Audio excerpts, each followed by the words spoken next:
Diyos maray na aga po giraray sa indo mga tugang sa pagtubod. Nasa ikatresing Domingo na po kita nin taon, nin ordinaryong panahon. Ang tema, ang maninigo sa kahadean nin Diyos. Ang buot na maging disipulo ni Kristo, andam na magdusay kan sa iyang buhay para kay Kristo. An minaako kan mga sakripisyo, kan mga kadifisilan bilang pagpahiling kan tunay na pagkamuot kay Kristo. Maaapod na maninigo sa kaahadean ni Diyos. Ipamibinyato sa selebrasyon kan Eucharistia. Nagabos kita, maging maninigo sa pagdulot kan sakripisyo nin pagkamuot. Namumutan na mga tugang, kita nagkatiripon ngunyan sa paglansar kan Bicol na Biblia digdi sa satuyang parokya. Sa tuyang tauan nin atensyon, ang kahalagahan kan tataramon ni Diyos. Maninigo na sa pagtapos kan selebrasyon kan ikasampulong taon nin pagtiripon kan mga pamilya sa kinaban, magayon na puunan niyato ang satong misyon sa pagpabalangibog kan tataramon nin mahal na Diyos sa satong mga pamilya bilang kasimbagan niyato sa agyat kan tema kan pagtiripon na ang pagkamuot sa pamilyang sarong bukasyon asindalan sa kabanalan. Sa tuyang puunan, andalan na iyan, nin kabanalan, bilang komunidad, asin pamilya sa paagi, kan pagbasa kan Biblia, na iyo ang tataramon, nin sa tong kagurangnan. Matindog po ang gabos sa pagpuon kan Santa Misa, na pamamayuhan ni Reverendo Padre Imel Valesa, ang Direktor kan Commission on Biblical Apostolate kan satong Archdiocese.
pagkatiripon, sa ngaran ka nama, asin kan aki, asin kan Espiritu Santo. Amen.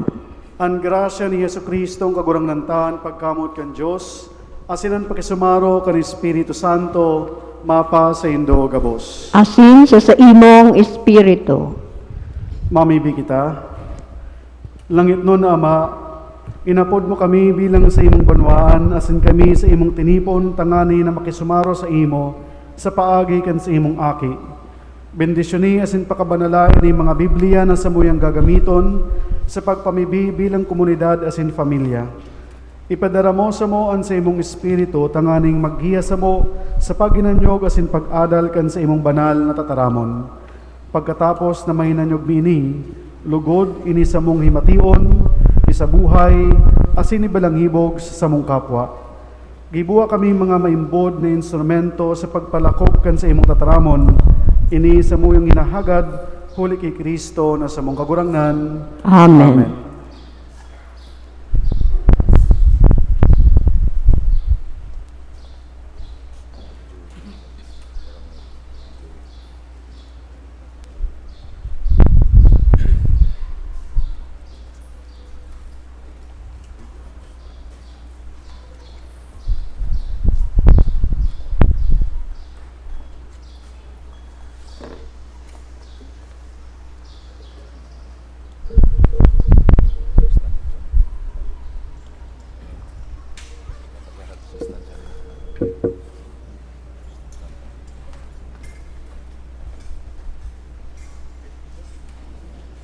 Gloria in excelsis Deo.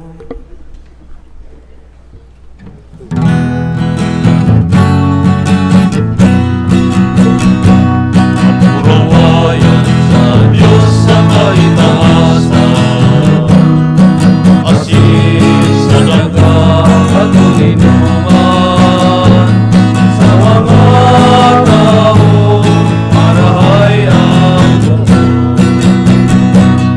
inuumawi ka, nilurugyaw ka, sinasampawi ka, pinapamuraway ka, pinapasalamatan ka, ulikan na pula mo ang purawayan, kagurang na Diyos, adeng langit nun, dun sa mga kakamay, kagurang na ibugtong Yesu Kristo, kagurang na Diyos, Cordero kan Diyos, aking kasama.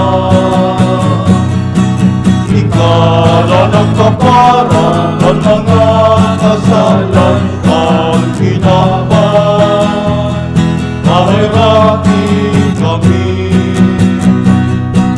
Ikala ng kapara ng mga kasalan at kinaban, ako ang sa mo pagkimahera. Ikala ng tutunan sa doon at ama, mahirati kami. Balik ka sana ang banal, ika sana ang kanurangan, ika sana ang tulong, talang ka. Jesu Cristo kaiba, ang Espiritu Santo, sa kamurawayan ka ng Diyos Ama.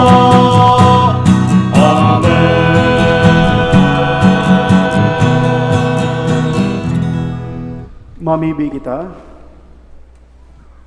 O Diyos, huli sa kapakumbabaanin sa imong aki, binangon mo ang kinaban na nahulog sa kasalan. Lugod kami na tinubos mo sa kauripnaning kasalan, makaabot sa kaugmahan ng buhay na daing kasagkoran. Huli kay Yesu Kristo ang kagurangnan niya mo sa imong aki, na kaiba mo asin ng Espiritu Santo, na bubuhay isinagahade sa rong Diyos sa kapanahonan kan mga panahon. Amen. Matukaw po ang gabos para sa liturhiya kan tataramon. An enot na babasahon, mapadapit sa pangangapudan nin sarong propeta. An nagtataram sa ngaran nin Diyos. An propeta, pigaako nin gabos, kun siya magtaram nin katotoohan, asin kung ano ang kabuktan nin mahal na Diyos. Igwa nin mga tao na nagsasayuma kan sa iyang mensahe.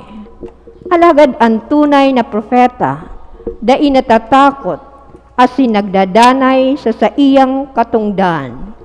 Hinanyugon po niya to, an enot na babasahon. Pagbasa sa enot na libro nin mga hade. Ang kagurangnan nagsabi ki Elias, si Eliseo, aki ni Safat sa Abel Mehula. Lahidan mo na maging propeta na kasalihid mo. Kaya si Elias naghade, duman asin nakuha si Eliseo. Aki ni Safat, nag-aarado, 12 pades na baka, ang sa iyang ginagamit asin siya, yaon sa ika-12. Inagihan siya ni Elias, asin inapon sa iya, an alikmod. Binayaan ni Eliseo ang mga baka, asin binukod si Elias, asin nagsabi, mahadok muna ako sa sakuyang ama, asin ina. Dangan masunod ako sa imo. Si Elias nagsabi kay Eliseo, magbalik ka. Ano ang ginibo ko sa imo? Si Eliseo nagbalik. Kinua ang sarong baka, asin binuno. Linuto ang laman, ginamit ang arado sa pagluto, dangan itinao sa iyang mga tao, nganing kakanon. Dangan nagtindog, nagsunod ki Elias, asin ng lingkod sa iya. Tataramon kan kagurangnan. Salamat sa Diyos. Salmo responsorio ang simbagan gabos. Salamat sa Diyos. Salamat sa Diyos. Likaya ako, o Diyos, ako minapaalaw sa imo. Sa imo ako minasabi, ika ang sakong Diyos, kagurangnan, ika ang sakong pamana, asin kalis. Nasa sa imong kamot ang sakuyang kapaladan. Salamat sa Diyos. Inuumaw ko ang kagurangnan na naghuhulit sa kuya. Na kun banggi, itinutok doan ang sakuyang puso. Ang kagurangnan, danay na yaon